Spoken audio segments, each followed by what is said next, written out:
Welcome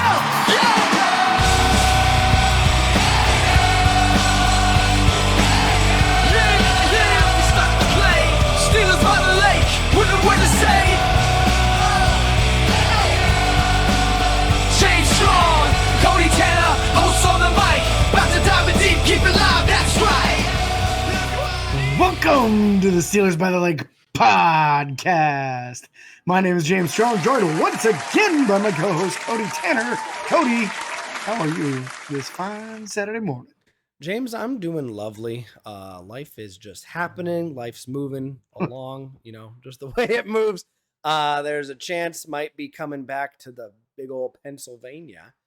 So we'll see how that goes. How are you doing, James? I heard you had a bonfire last night. Small time, man. Small time. Just the three of us. But small time. Yeah, good time. Good times for sure with the new girlfriend Erica, and I got to meet her daughter for the first time. Very nice. Very nice. Very nice. That was fun. Yeah. Little shout out to her. We do have Steelers news. Nothing too crazy. This show is going to be kind of fairly short. We will be coming out with more ideas for shows and things to talk about next week. We'll tease that on social media at some point. If you guys have an idea for a show or something you want us to talk about, feel free to email us or send us a direct message on social media. But James, in the meantime, let's talk coaching staff for a quick second. Steelers decided to go ahead and sign Mike Tomlin to a 3-year extension. So this isn't signing him to 3 years. It's an extension on his contract already. So that puts it to 4 years now, correct? It's through 2027. Yeah. So the current season and the 3 additional ones. Yeah. Yep. Here's the crisp. Let's hear it. Oh, I'm all in on this decision, Cody. All in on this decision. You know me, big Tomlin supporter. So I'm down with it. I think that it would have been very easy for Pittsburgh in the last few years to have had very bad seasons. With some of the quarterback play, some of the injuries, like, say, Ben Roethlisberger going down for a season-ending injury, backup quarterbacks like crazy, third-string, fourth-string guys, and he's still cranking out 8-9 win seasons with some pretty glaring deficiencies in the roster at times. And some major injuries that there's just no way you can possibly prepare for that stuff. So I'm happy. It's nice to have a guy that's that well thought of around the league. Every time Pittsburgh gets a free agent in, you hear the same thing every time. The free agent says, man, I came here because of Mike Tomlin. I wanted to play for Mike Tomlin. I took less money because I wanted to play for Mike Tomlin. Yep. And you got to love that. So he's got a tremendous reputation and rapport with the players and seems to be able to get a lot out of them. Last couple of years draft classes have me hopeful. So let's see what this coaching staff can do with Mike leading the squad, and I really think they've got a good chance of turning the corner. Yeah. I can't agree more. I'm excited for the coach. I mean, don't get me wrong. I'm excited for the extension. I think that that's one thing that a lot of NFL teams are missing, any kind of consistency. I've had my issues with Mike Tomlin in the past. I feel like they've kind of ridden out, like, especially with Matt Canada last year. Now, granted, that's not 100% his decision. A lot of that comes from the front office as well. But I felt like Mike Tomlin has done enough to keep this team afloat for so long that it's almost a bad look for him that we haven't won a playoff game since 2016. But again, you talked about the Ben Roethlisberger injury, the quarterback controversy that we had the last 2 or 3 years, just all the things that have been going on. Mike Tomlin's done a very good job with that team. Now, I do feel like we've wasted talent. I do feel that, especially back when we had the Killer Bees. Even more recently, processing Cam Hayward and TJ Watt. TJ Watt talked recently about how there's a chance of him having a shorter career. So who knows what happens there. I see him obviously staying at Pittsburgh Steelers forever. But I want to make sure we get these guys a ring, man. I want to get Minka a ring. They've talked about allowing him to be more of a free safety again this year. They felt like they didn't allow him to do that last year. There's a lot of things that I think are going to be beneficial to this year. And Mike Tomlin, I mean, we talked about an article on Steelers Depot this morning. Mike Tomlin very well could have the best coaching staff he's had as a Pittsburgh Steeler.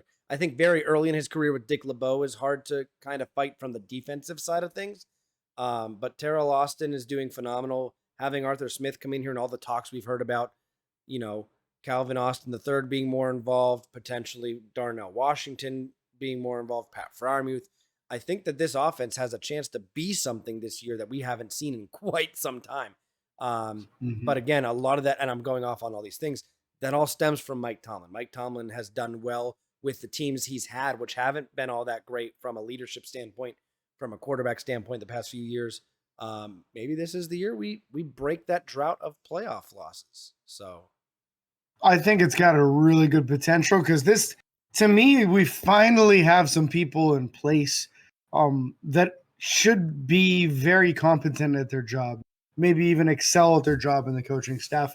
And it's been a major issue at the offensive coordinator position specifically. So we're going to jump a little bit here in our order, Cody. We're going to go straight to my third bullet point here, which was Arthur Smith. And he was actually on vacation with his wife in Dubai when he got the phone call from Mike Tomlin about the possibility of coming and becoming the offensive coordinator for the Pittsburgh Steelers. And in his interview very recently, rattled off about, 6 to 10 former coaches and players that have either played for or coached for the Steelers or Mike Tomlin directly. Some of them were before Mike Tomlin. And some of them are guys that actually played for Mike Tomlin. All of them said the same thing. It's somewhere you'll want to go. It's somewhere you'll want to be. So he finished up his vacation because he said he didn't want to get divorced. And then he came back and got straight to business and was very excited to join the staff. And let's all remember that Arthur Smith, as an offensive coordinator with the Tennessee Titans, put up some incredible production numbers there. The best seasons that King Henry has had as a running back were under Arthur Smith. Some wide receivers developing into absolute superstars like A.J. Brown. That happened under Arthur Smith. So there's been some very serious success with this man directing an offense. Didn't work for him as far as being a head coach of a team. You know what? It didn't work for Todd Haley either. And when Todd Haley came to the Steelers as an offensive coordinator, they had one of the most prolific offenses in the entire NFL. And then we all scoring points at a very high pace. Yeah. Everybody ended up hating him anyway. But boy, was that offense scoring points back then. Now, of course, that was Ben Roethlisberger, Antonio Brown, Le'Veon Bell, all these guys during the height of their careers. But he put together an offense that utilized these guys and put them in positions to win. I feel like we're going to see a lot of that this upcoming season too. And me specifically, I'm really excited about offenses featuring multiple tight ends that are highly skilled at the same time. That's why I was so excited about the Darnell Washington pick last year, because he was such a big athletic dude with such an incredible catching radius. And ability to high point a ball. Now I think you're finally going to see that. I think we're finally going to see those fade balls in the corner of the end zone to George Pickens that we were dying for. We see all these catches that he makes, and then in the end zone, they don't do it. I think we're going to see a lot of this stuff of him understanding strengths of players and actually utilizing it. Yeah, really excited to see what he can come in and do with the offense. Again, crazy that he was in Dubai when he got that call. I can't imagine. Right. He was probably so...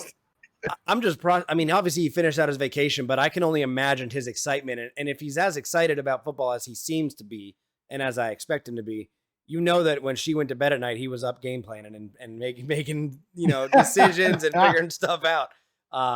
So I love that. And that's just awesome. It's fun to hear the stories. Like you often the players and the coaches as well, you often forget that they're humans and they go and they do stuff. And, he was in Dubai when he got that phone call, and I can only imagine again how he handled that. And this is a guy that really has an extreme passion around the game. He played it. He has coached it at multiple different levels now. But he could have done anything he wanted to. His family are actually the owners of FedEx.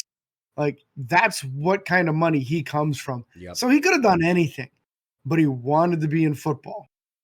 So he's a coach in football and could make way more money doing all kinds of other things.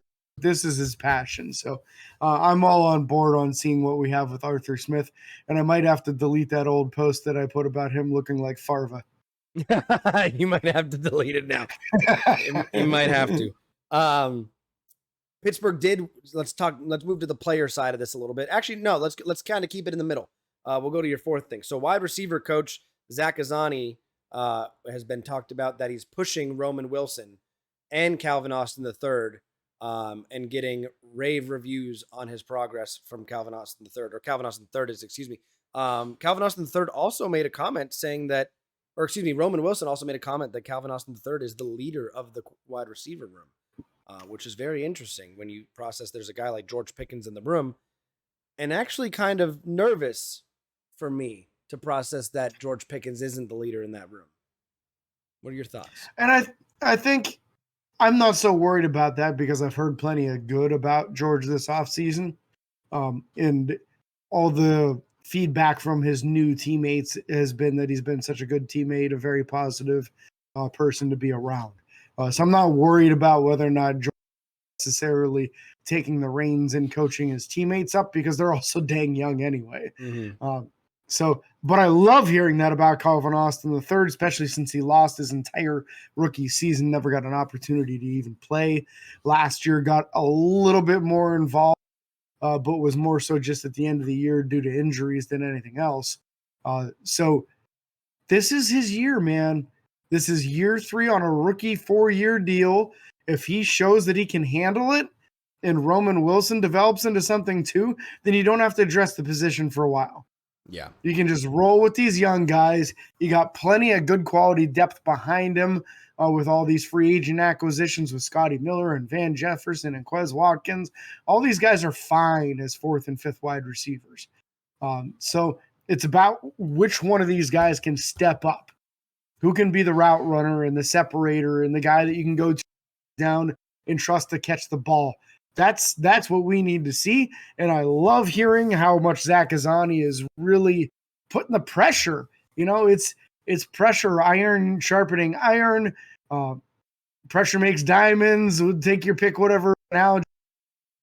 That's what he's doing with Roman Wilson. And Roman Wilson seems very, very mature in his interviews and really appreciates the coaching approach of Zach Frazier. Not everybody likes someone to be all in their face every single play, good or bad. You know, not everyone handles that well. But that's his style. He's very hands-on. He's very in your face. And that's going very well early on for the rookie. Yeah. Not a surprise for a guy that's coming from Michigan, a run-oriented offense. We've got a run-oriented offense here in Pittsburgh.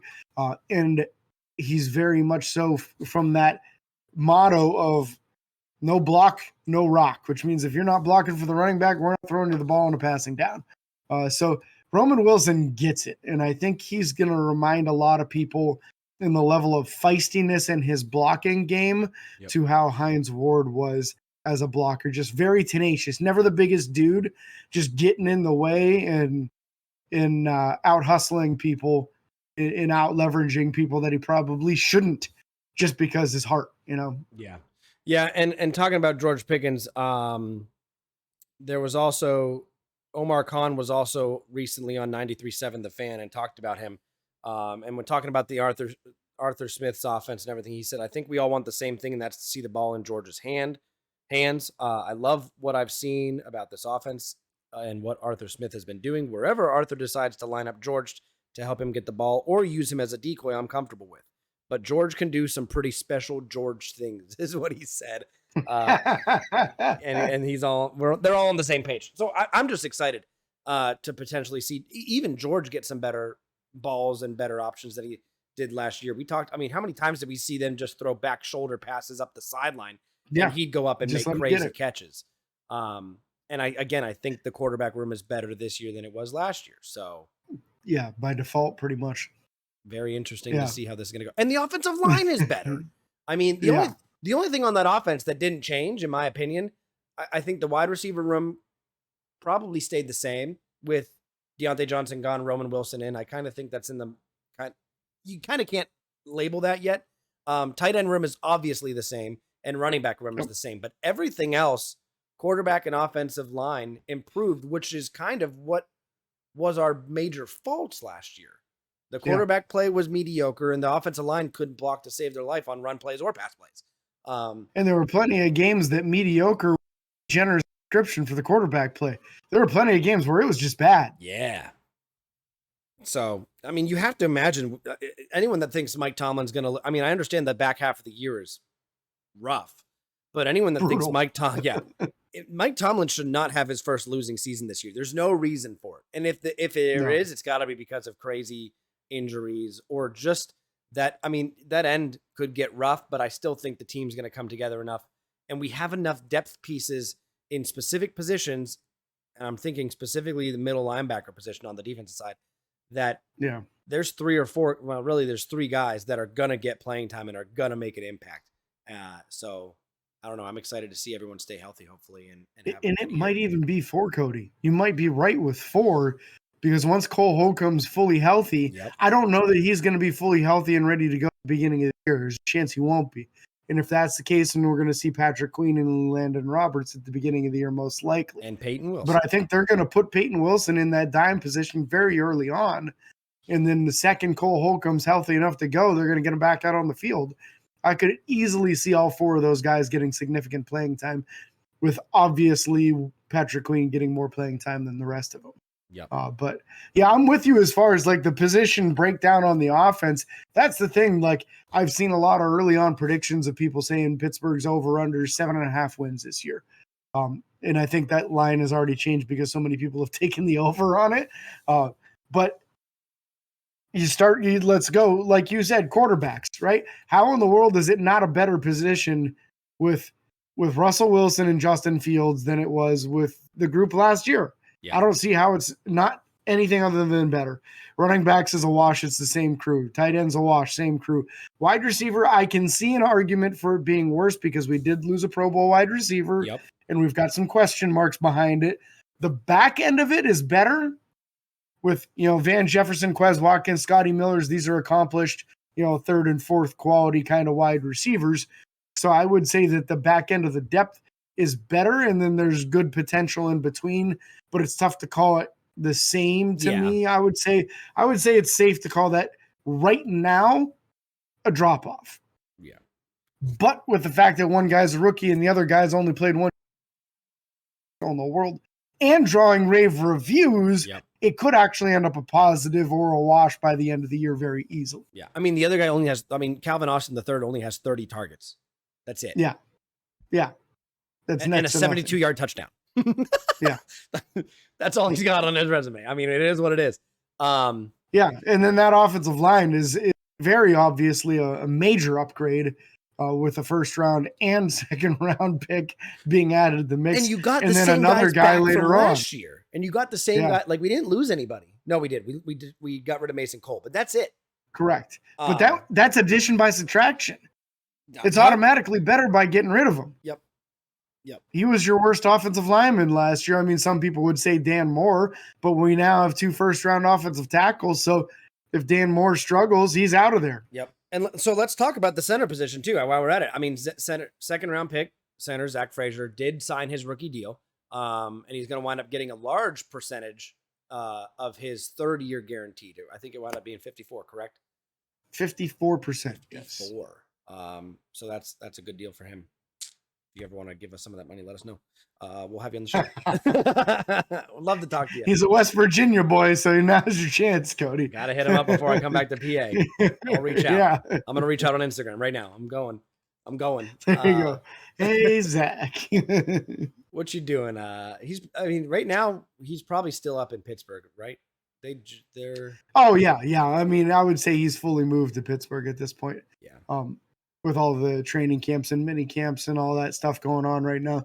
All the indication is that it's still Nate Herbig running 1st team offense. I expect that to remain until possibly the end of the preseason. They're going to make him earn it. You don't ever hand that to the rookie typically, although I can see Troy Fautanu, the rookie tackle, starting at right tackle. I can see that happening pretty easily. Yeah. No, so I'm just excited to see what happens. Again, this offense.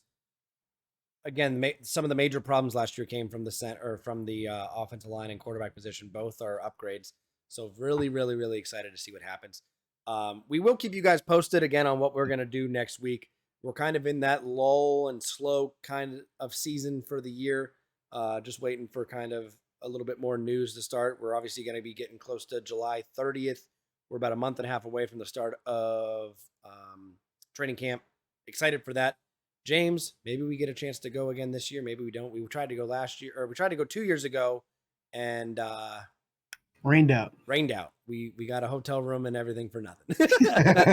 But 2 days in a row, rained out. Yep. So that was a fun time. But again, let us know we'll if you see guys how have that all anything. goes. Yeah, we'll let you guys know and be excited for that. Again, thank you guys so much for listening or watching if you're on YouTube. Thank you for being here. We can't thank you guys enough, literally, for just being here with us. We are so excited for Steelers by the Lake and the things that are coming. So again, be sure to like and follow on Facebook, Twitter, Instagram, TikTok, and YouTube. Subscribe, ring that bell. It's free. Don't cost you a golly gosh darn thing. And don't forget the 5-star reviews on Apple Podcasts. Make this guy next to me very, very happy. And until next time, this is your host, James and Cody, signing off.